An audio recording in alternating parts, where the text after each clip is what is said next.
Akhir 2010 sampai 2011, kawasan Timur Tengah kembali dilanda pergolakan politik yang dinamakan dengan Revolusi Melati atau Jasmine Revolution.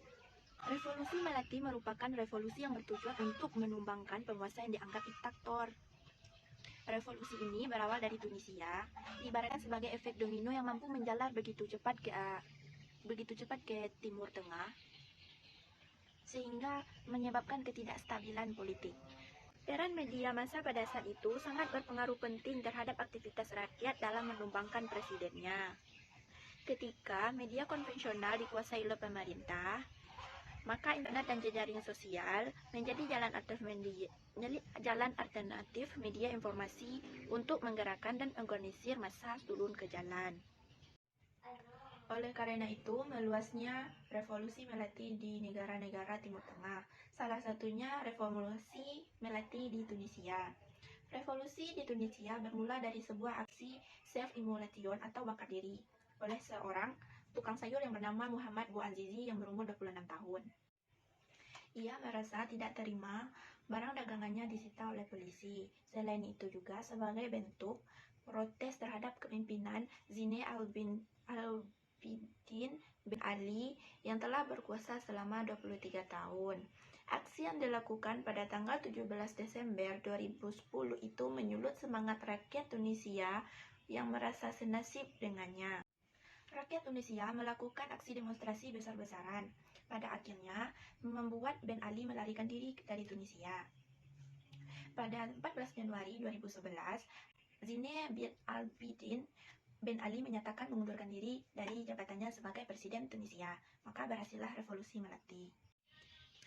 Revolusi yang kedua yaitu terjadi di Mesir. Revolusi di Tunisia ternyata mampu mematik api semangat warga Mesir untuk menggulingkan pemerintahan Presiden Husni Mubarak karena yang telah berkuasa selama 30 tahun.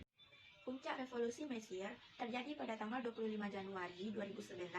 Rakyat Mesir menuntut Husni Mubarak untuk turun tahta dari kepresidenan karena tidak mampu lagi memimpin Mesir.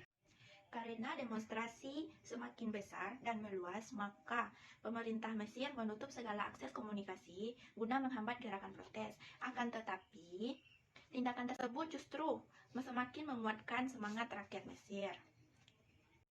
Karena semakin beratnya tekanan dari rakyat, akhirnya pada 10 Februari 2011, Mubarak menyerahkan kekuasaan kepresidenannya kepada Umar Sulaiman. Maka berhasillah revolusi Melati di Mesir. Revolusi Melati di Libya. Revolusi di Tunisia dan di Mesir berhasil mendorong masyarakat Libya untuk melengsarkan pemerintahan Muammar Gaddafi yang menduduki kursi presiden selama 40 tahun. Kronologi revolusi di Libya mulai pada malam hari 15 Februari 2011, sekitar 200 orang penduduk Libya melakukan demonstrasi di depan markas polisi di kota Benghazi. Kejadian tersebut disusul dengan penangkapan aktivitas HAM bernama Fathil Terbil. Hal ini kemudian membuat kemarahan rakyat Libya memuncak yang berujung pada demonstrasi besar-besaran. Muammar Gaddafi menjawab tuntunan masyarakat Libya dengan penggunaan kekerasan dilakukan oleh tentara milik pemerintah Libya sendiri maupun dengan membayar tentara bayaran. Dewan Keamanan Perserikatan Bangsa-Bangsa mengeluarkan resolusi nomor 1970 pada tanggal 26 Februari 2011.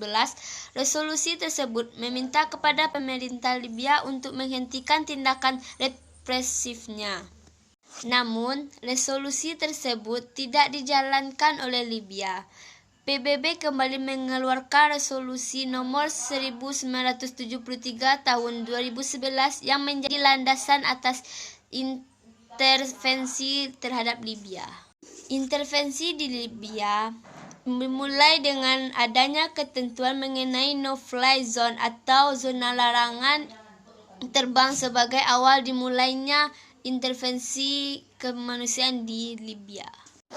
Pada tanggal 20 Agustus 2011 dilaporkan bahwa pihak oposisi telah berhasil menguasai kota sumber minyak diberikan kebebasan rakyat dikumandangkan pada tanggal 22 Agustus bersama dengan jatuhnya kata Tripoli di tangan pihak oposisi akan tetapi Muammar Gaddafi menghilang dan tidak ditemukan.